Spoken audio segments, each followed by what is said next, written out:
That is really, really frustrating. We lost to neutral Switzerland. Would have swore we would have come out with that with a draw. I thought that was the whole point.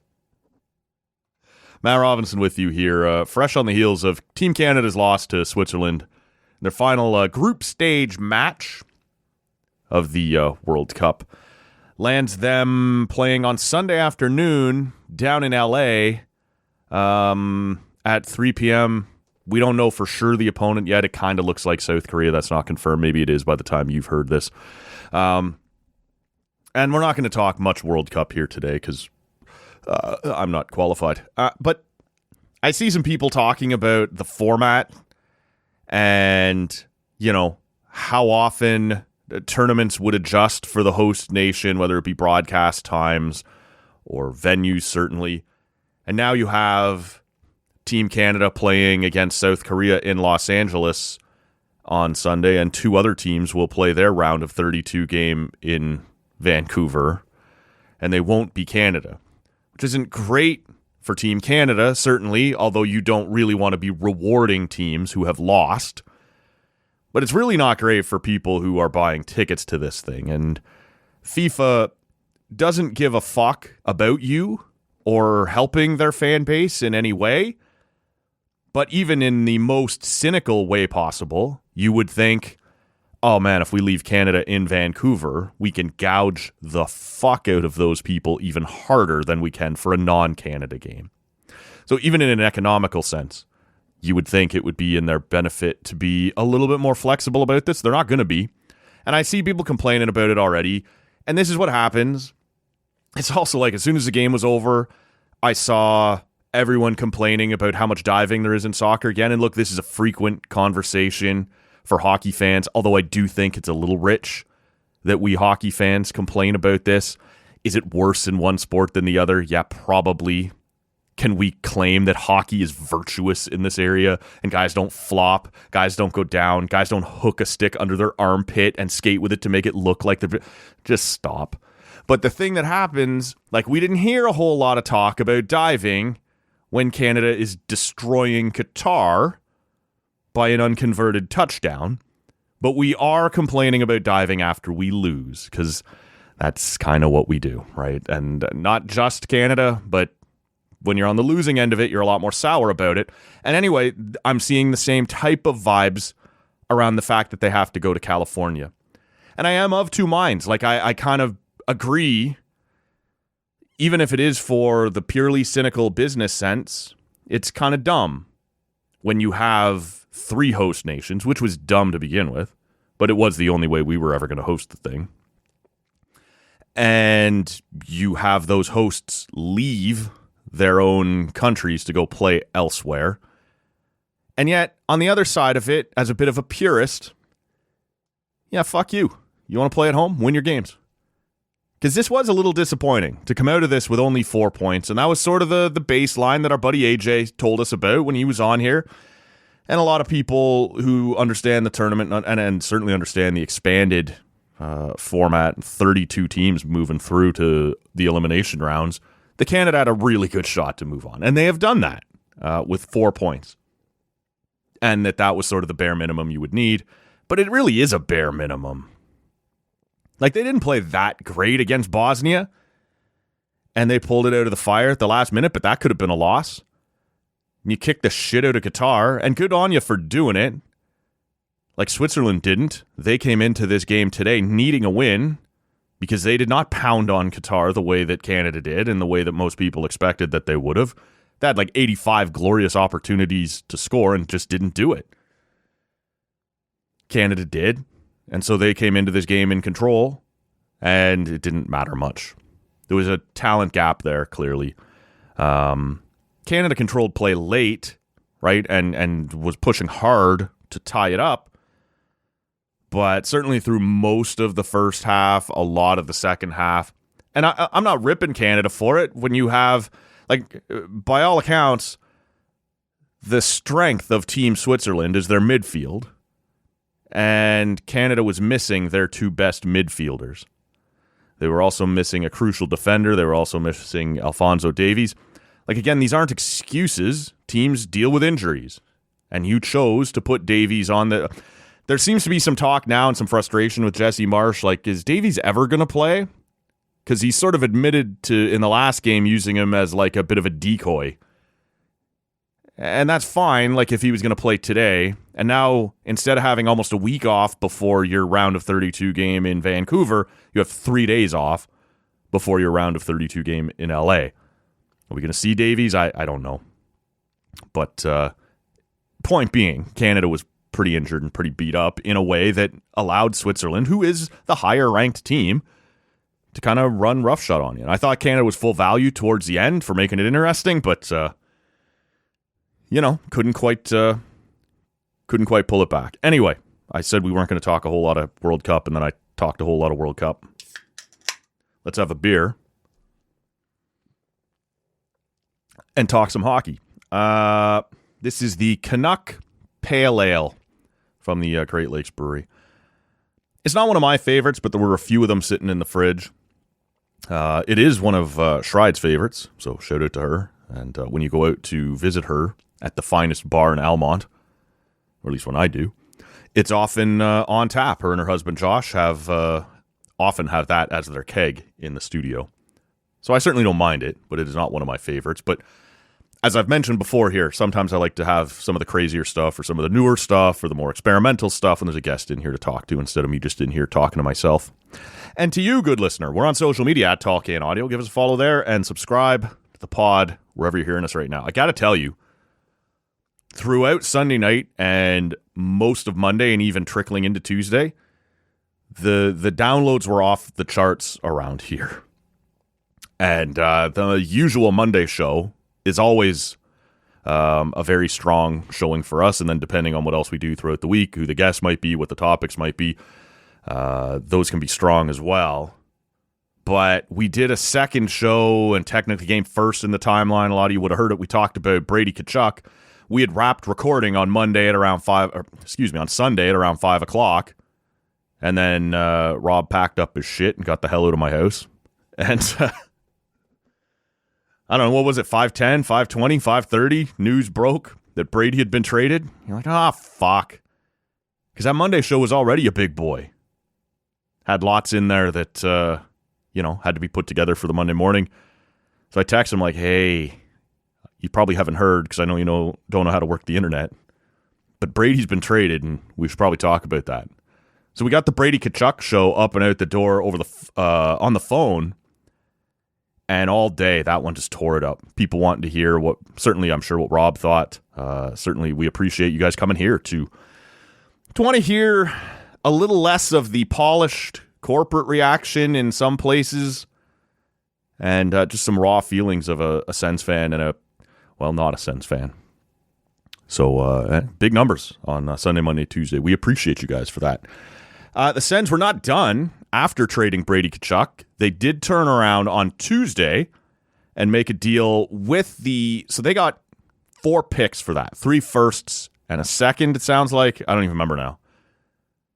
I believe there was some rumblings that it wasn't a second, that it might be a third. Doesn't matter. 3 firsts, and one of them was 9th overall this year, which is a big draft pick. And at the press conference that Steve Staios had earlier this week, he kind of talked about the fact that they would not be shy about dealing these picks to try and keep the team moving forward. He was not prepared, as many wondered about, to say that these picks mean we take a temporary step back and we reload or we retool or whatever the stop short of rebuild is.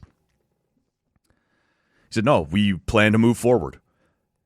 And he made a big move almost immediately to kind of continue the progress in that direction. He flips the 9th overall pick.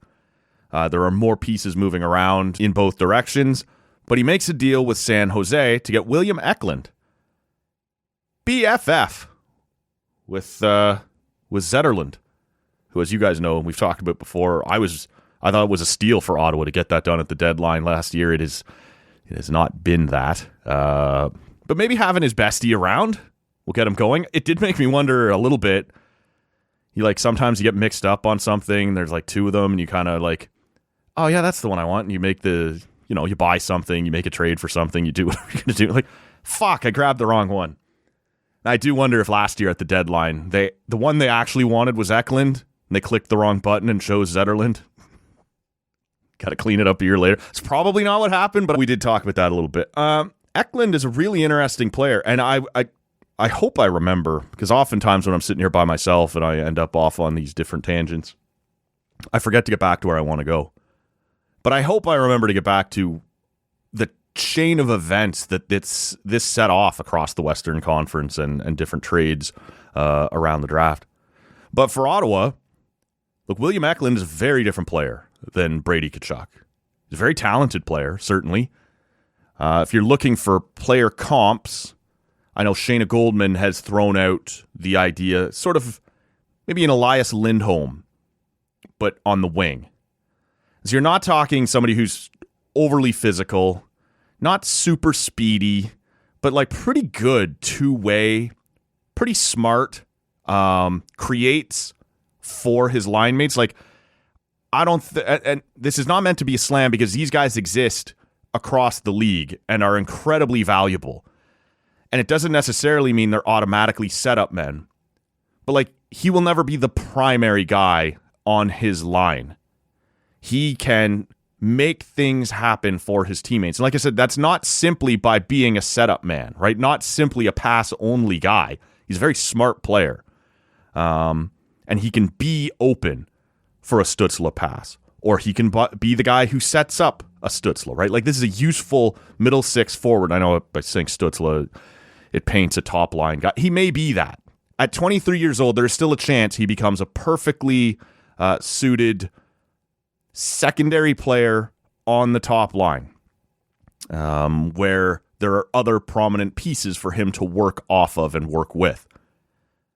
So I do like it. He's got a great motor. And when I say motor, it means, ability to work and keep working and not slow down. It does not mean speed, because he's not a particularly fast player. He's not a particularly physical player, but he is a responsible player, a two-way guy. Like I said, kind of like an Elias Lindholm, if that's ringing any bells for anybody. Now, he's a winger as opposed to Lindholm being a center. But this is a really interesting piece. Hasn't yet shown much of an ability to score at 5-on-5, though he can set up at 5-on-5. But he has become a pretty useful weapon on the power play.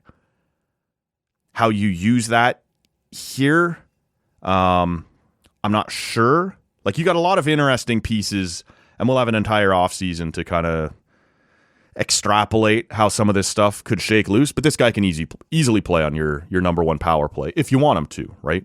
Depending on how you want to spread it. Do you want to load up one unit? Do you want to have two kind of balanced units? Ottawa's got enough talent now up front that they can, kind of toy with both ideas if they'd like to. So it's a good pick for Ottawa, or it's a good pickup for Ottawa. I'm not going to pretend to be a prospect guy. You guys know that about me. But when I saw the name Kasper Holttunen in the deal, it caught my attention a little bit. Because I watched that guy in the OHL a year or two ago for, I don't know, not a ton, 6 or 8 games. Holy shit, was he talented. Now, he's included in this trade coming to Ottawa. He was a second-round pick, and at this point, there seems to be some question about how good he's going to be, whether sometimes, there are incredibly talented players who, for one reason or another, just can't make it work. Maybe it's their skating, maybe it's their defensive awareness, maybe it's their physicality, like whatever it might be. You might be the most talented guy in the world, and you just can't quite make it happen. I'm not saying that's Holttunen, but I am saying that there seems to be a little bit of a cooling on how good he may or may not be. But I kind of remembered that name immediately when I saw it in the trade. I'm like, oh shit, when I was watching that guy, it really looked like he might be something.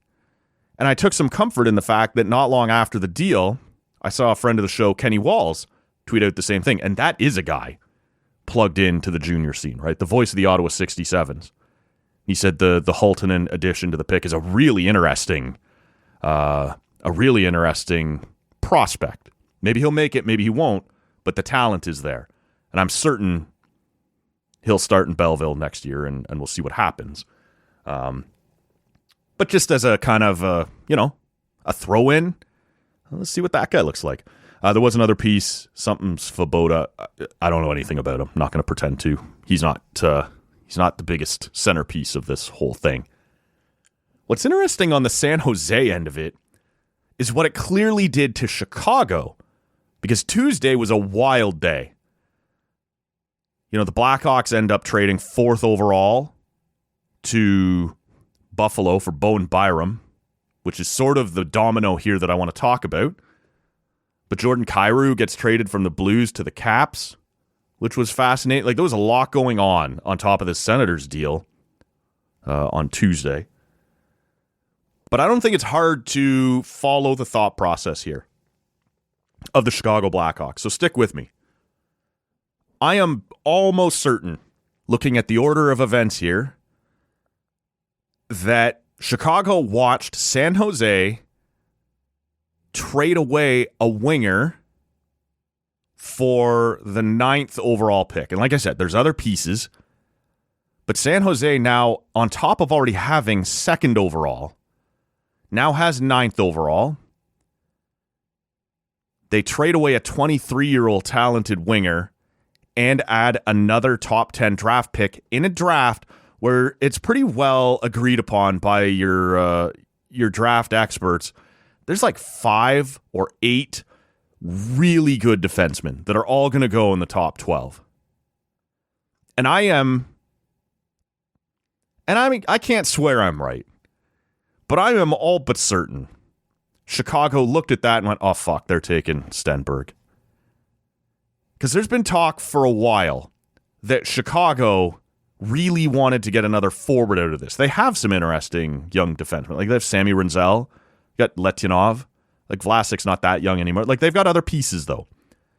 And maybe another drafted defenseman wasn't exactly what they needed. So they would have been watching to see, is there a chance San Jose is going to pass? And this is all under the assumption, and nobody knows anything for certain about any of these 3 teams. But most people seem to believe the Leafs are taking McKenna, and then Chicago would have been looking for, is either one of San Jose or Vancouver ahead of us going to take a defenseman, which would allow either Caleb Malhotra or Ivor Stenberg to fall to 4 and Chicago grab them, right? To add another forward to the mix, some talent up front to play with Bedard. And it sure seems like Vancouver isn't going to allow Caleb Malhotra to get by 3. And so it was going to be, does San Jose, with already having a whole pile of wingers at the time, they still had William Eklund, Will Smith, Celebrini, like, who's a center. They have a ton of talented forwards. Maybe they would take a Chase Reed, right? Maybe they would take one of these many really good defensemen to kind of try and shore up a part of their organization where they're not as deep. And Chicago saw William Eklund get flipped out of San Jose, deleting one of those talented young wingers, and he goes to Ottawa, and in return, San Jose gets a 9th overall pick, which guarantees them one of those other defensemen. So now Chicago knows, fuck, San Jose can get both of these things done. San Jose gets to draft Ivar Stenberg at number 2, and then wait around, see which of these couple defensemen are going to go before 9, and then they'll grab whichever one is left, or their favorite of the ones left at 9th overall, and they're going to do both of these things no matter what we do. There is no hope that they're not taking Stenberg at 2 in favor of a defenseman, so we aren't getting one of those forwards. And now all of a sudden, like, well, no reason for us to hold on to 4th overall. And that sounds stupid, and it is a little bit, and there are a lot of people saying this was a stupid trade for Chicago.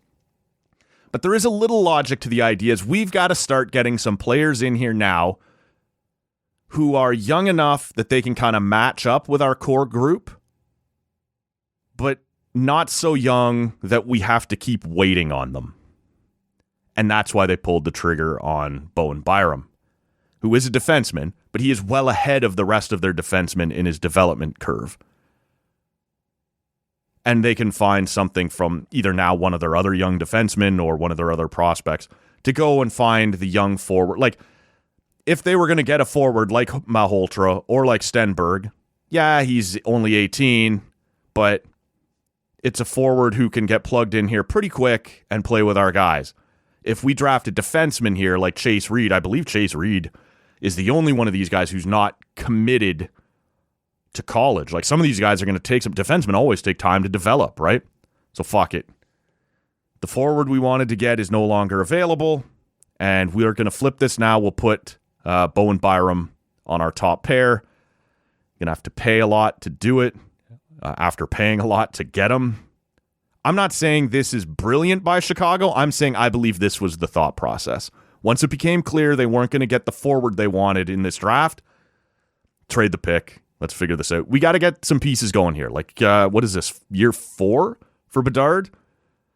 I'm not saying they're going to make the playoffs this year, but they have to start getting some pieces in around to make this thing go. And Bowen Byram is not a perfect player. I'm not sure he's a true number one. In fact, I think a lot of people think this is kind of making the Seth Jones trade again, which wasn't very good. And I think a lot of people thought more highly of Seth Jones than they do of Bowen Byram. Obviously, once Seth Jones got the hell out of Chicago and onto a better team in Florida, it worked okay. But that's sort of what I believe happened here. We can't have our forward. Fuck it. Trade the pick. Let's see what we can get. And look, Bowen Byram could yet turn into the number one defenseman that they need. And he can run a power play, and he can help set up Connor Bedard. But he is a flawed player at this point. He can skate like hell. Like, we'll see what happens. That was a big move, and I think a lot of people think.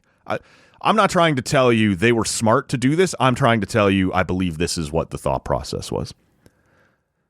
So for San Jose, to come full circle on this, since here we are, right? A bit of a tangent. As I said there would be, I wanted to make sure I got that in there. I think for San Jose, once they decided that they were going to take Stenberg, there's suddenly a lot of sort of similar styled wingers and forwards on this team, all of a similar age. We can trade one because Stenberg's coming in. He may very well play next year. There's a lot of the scouts that say he's kind of the most NHL ready in terms of his level of responsibility and stuff like that, being defensively sound and being ready to kind of compete with men. He's had a crazy good year in the Swedish league. So we can now deal from a position of strength. Eklund is not our favorite of the group of wingers we have. We have concerns about some of his compete and, some of his ability to engage. We can ship that guy out, and he will take the risk that he may yet develop into one of the types of guys that we had hoped he would be. But we now can get Stenberg on Friday to replace him immediately, and we can get the 9th overall pick right now to get us a defenseman. It's a really nice piece of business for San Jose. Kind of go, this guy's not going to fit with us. We're not loving what he's doing. He's still young enough that someone else will take a big swing. And again, all of this sounds like I'm making it out to be a bad move for Ottawa. It's not. This is a nice get for Ottawa. And even if William Eklund does not develop any further, he is still a perfectly useful second-line winger. Like, you're going to be fine. He's going to play on the power play, Unit 1, Unit 2, whatever else. But there are parts of his game that San Jose didn't love. And, if you believe in the comparable of Elias Lindholm, there are parts of his game you don't love. Like in Calgary, nobody loved him as number one center. He was just the best center they had. Didn't mean he was not a good player who had a really good career for a long time. And Eklund will do that. So that was interesting. I'm really interested as well in what the Washington Capitals have done here over the last 36 hours. They do the similar sign and trade thing that the Leafs just did with Tampa Bay for Darren Radish and send a 3rd round pick to Buffalo for Alex Tuch. So this is just today. And I know there was another move I mentioned a few minutes ago, Jordan Kyrou. We'll get to that. But he gets, it looks like 8 times 10.5, which sounds like a lot of money for Alex Tuch. But at the risk of repeating myself, and we won't go too deep, the cap is exploding. Percentage of the cap we have to wrap our heads around the fact that $10 million guys are not what they were 2 or 3 years ago.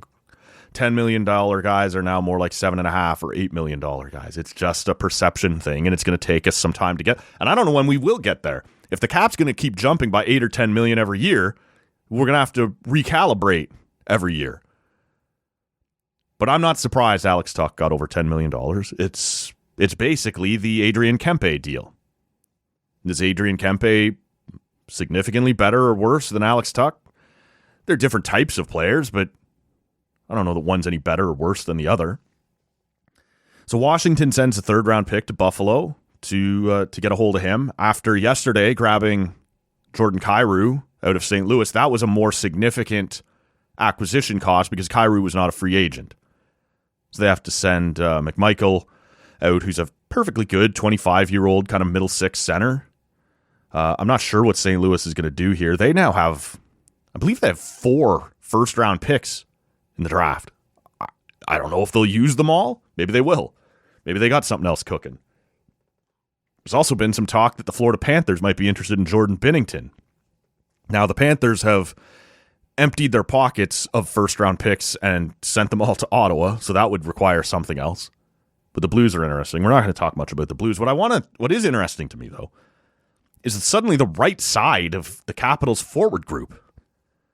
You got Tom Wilson, Jordan Kyrou, Ryan Leonard, and Alex Tuch.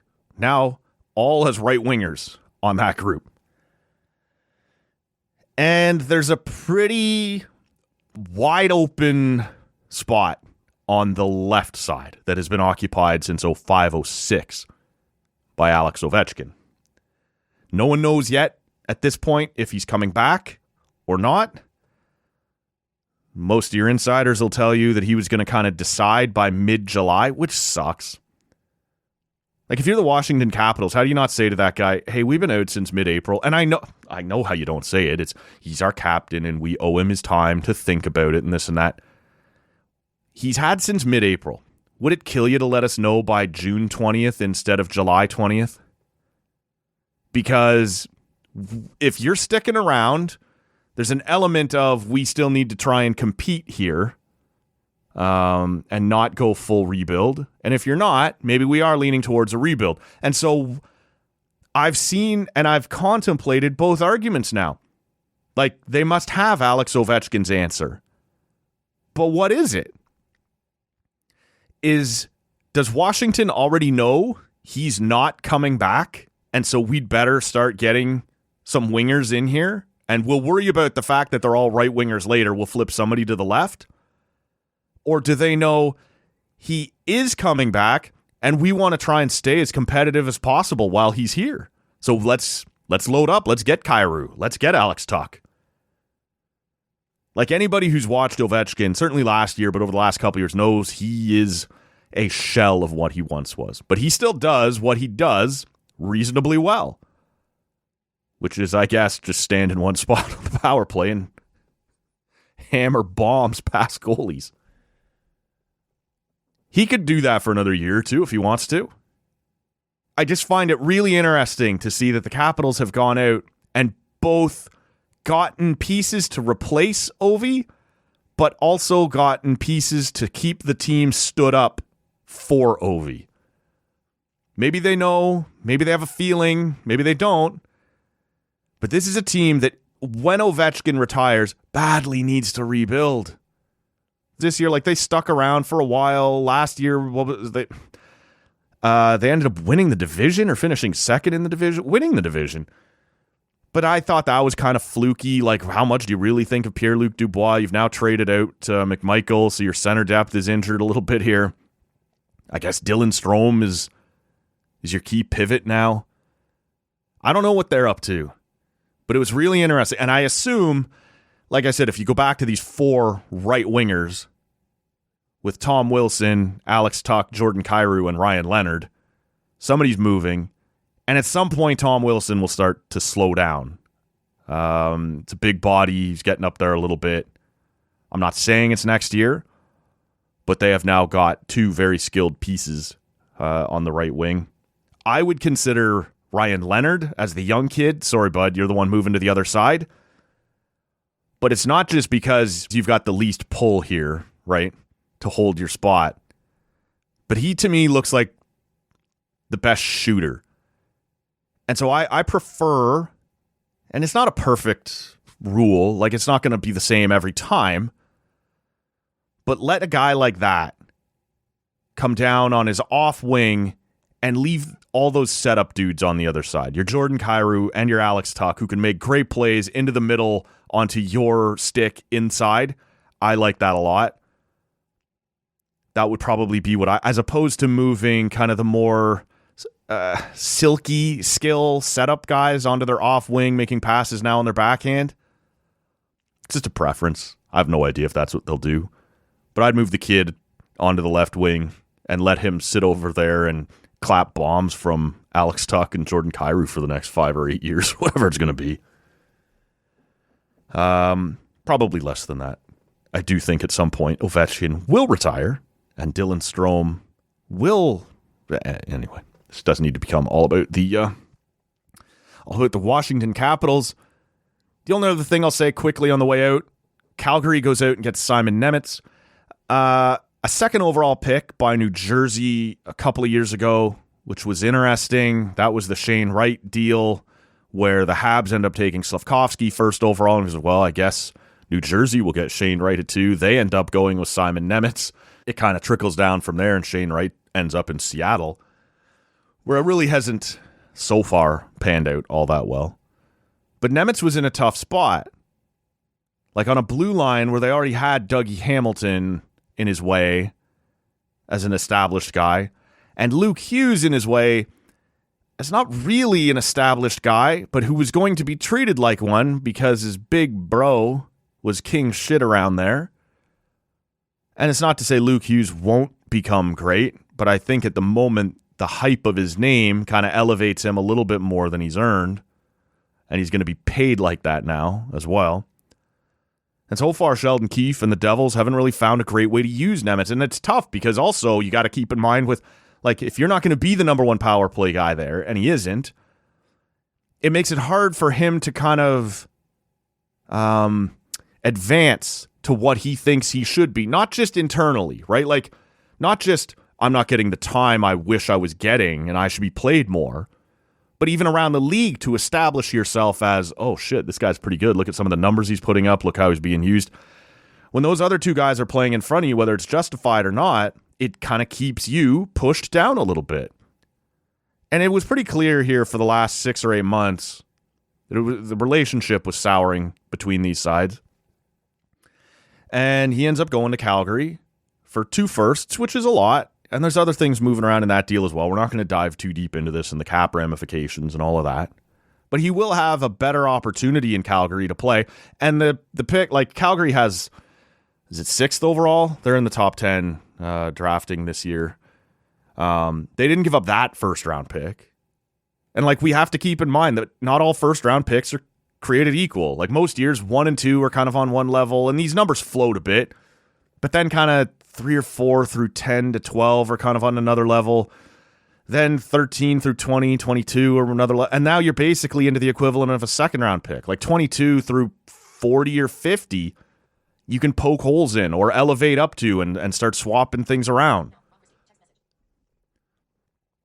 So this is not, in my opinion, a huge expenditure for Calgary. And they have the picks and prospects to be able to do it anyway.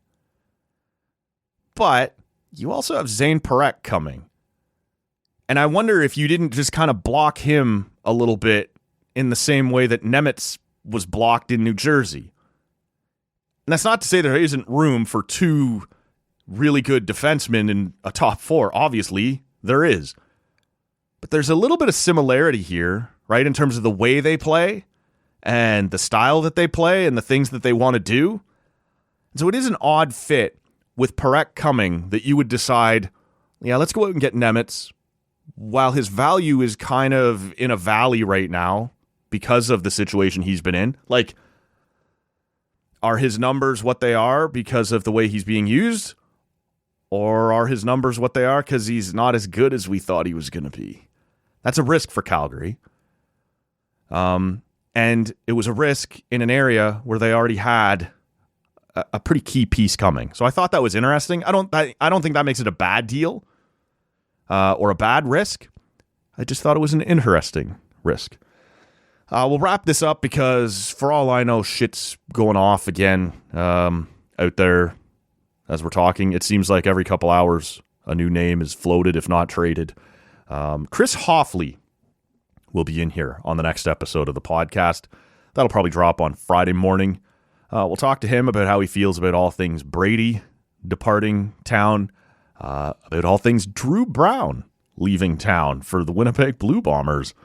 That was interesting as well, as some noise was starting to bubble up about Ryan Dinwiddie's quarterback usage here in Ottawa, and that conversation has now been ended. There'll be lots to talk about with Hoffley. It's been a while since we've been in here. He's an easy guy to talk to, a fun guy to talk to. Don't tell him I said that.